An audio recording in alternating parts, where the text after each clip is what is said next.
আজকে সকাল সকাল আমি শুরু করে দিলাম রান্না। তো এদিকে মাটন রান্না করছি, তারপর চলে এসেছিলো মনা, যেহেতু আজকে জামাই ষষ্ঠী। তো ব্লু চলে গেছে আদর খেতে।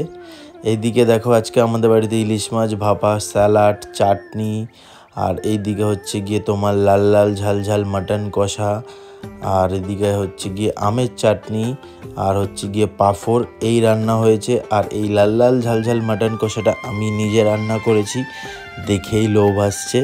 তারপর ওই বাড়িতে গিয়ে দেখি বদ্দিদিদের খাওয়া দাওয়া হয়ে গেছে। তারপর বাসন মাজছিল, তা আমি একটু ওর সাথে ইয়ার্কি মারছিলাম যে ষষ্ঠীতে এসে বাসন মাজছে, খেতে দেয়নি। তো তারপরে দিকে আমি খেতে বসে পড়েছি, মাটন কষা ইলিশ মাছ দিয়ে খাওয়া দাওয়া করা শুরু করে দিলাম।